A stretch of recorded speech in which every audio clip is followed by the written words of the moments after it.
The first word is cede, verb है, और इसका मतलब होता है टू गिव लैंड और control of something to another country और पर्सन, किसी अन्य व्यक्ति या देश को भूमि का नियंत्रण सौंपना। ओके, सिनोनिम देखिए आपका मेक ओवर, ट्रांसफर, अपोजिट का हो जाएगा रिटेन और आपका विदहोल्ड। एग्जाम्पल समझ लेते हैं।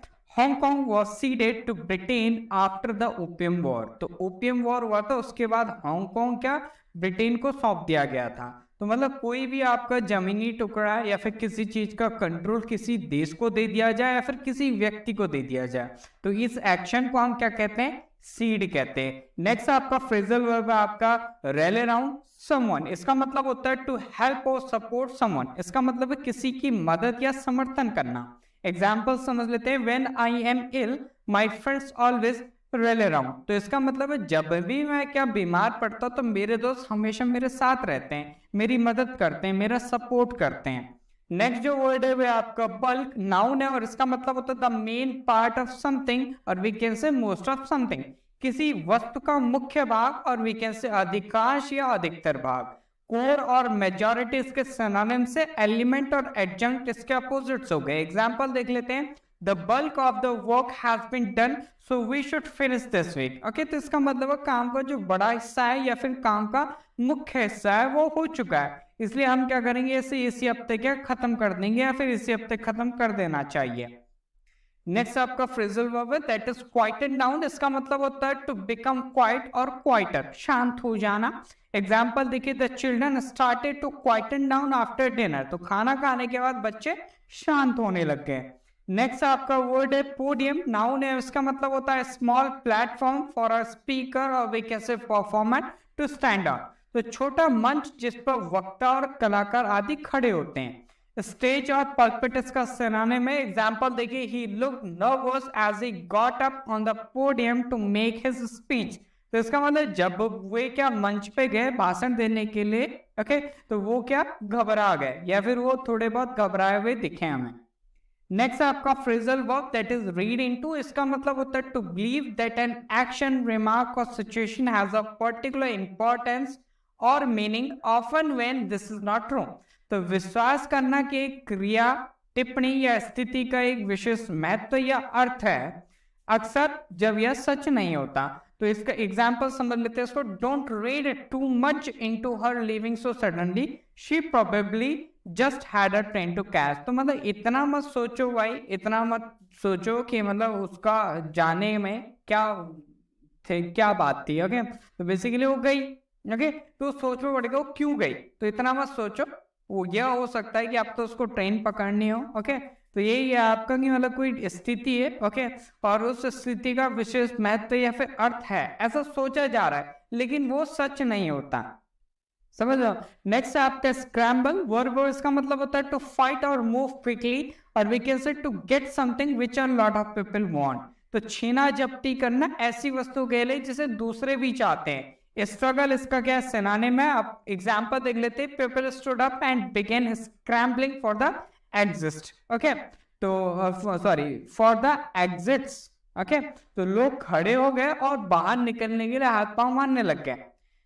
नेक्स्ट आपका इडियम है that is make an honest living, इसका मतलब होता है to earn money by working hard at a job, तो नौकरी में मेहनत करके पैसा कमाना।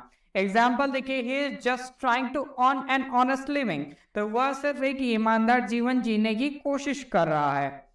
नेक्स्ट जो वर्ड है वो है आपका on set, that is a noun, okay, इसका इसका पार्टिसिपल नाउन है, ध्यान रखिएगा। और इसका क्या मतलब होता है, इसका मतलब होता है that beginning often of something unpleasant, okay, तो आरंभ प्राय किसी अप्रिय स्थिति का।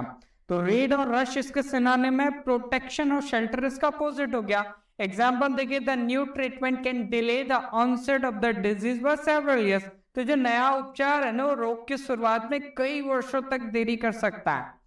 नेक्स्ट आपका इडियम है that is give the game away, इसका मतलब होता है to tell a person something that you are trying to keep secret, तो किसी को यह बताना कि कोई बात गुप्त रखी जा रही है। ओके, तो मतलब किसी को ये बता देना जो आप गुप्त रखना चाह रहे हैं। एग्जांपल देखिए। It was the expression on our face that give the game away, तो इसका मतलब उसके चेहरे पे ऐसा हाव भाव होता है जिससे लग रहा था कि वो कुछ छुपा रही है या फिर कोई चीज सीक्रेट रख रही है।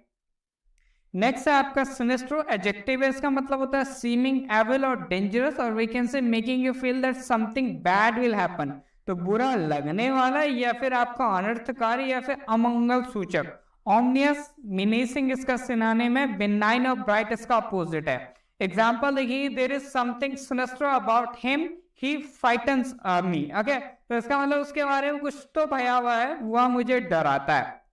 नेक्स्ट है आपका idiom, that is cheek by jowl, इसका मतलब होता है फ्रेज है ये बेसिकली चीक का, इसका मतलब है क्लोज टुगेदर, आसपास। ओके, बहुत ज्यादा क्लोज होना।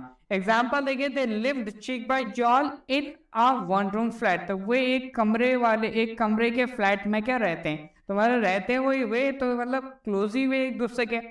नेक्स्ट है आपका मेम, वो इसका मतलब होता है आपका to hurt somebody so badly that part of his or her body can no longer be use. Okay, तो किसी को ऐसी गहरी चोट देना कि किसी व्यक्ति का अंग ही बेकार हो जाए, किसी को अपंग बना देना। क्रिपल, इंजोर सिनोनिम से हील और क्योर इसका अपोजिट है। एग्जांपल देखें, many children have been maimed for life by these bombs, तो मतलब जो बॉम्ब फटे हैं, ओके, उन्होंने क्या करा, कई जो बच्चे थे ना उनको अपंग बना दिया। नेक्स्ट आपका सेक्शन है वन वर्ड का। पहला स्टेटमेंट है, small container sometimes in the shape of a pig that is used by children for saving money, तो एक छोटा पात्र जो कभी कभी सुअर के आकार का होता है, पिग के शेप का होता है, जिसका उपयोग बच्चे पैसे बचाने के लिए करते हैं, तो that is piggy bank, noun की तरह में से यूज करते हैं। नेक्स्ट आपका डूअर, एडजेक्टिव है, इसका मतलब होता है use about a persons manner और एक्सप्रेशन दैट इज कोल्ड और अनफ्रेंडली। ओके, तो व्यक्ति का रंग ढंग या हाव भाव रूखा हो या फिर आपका कर्कश हो।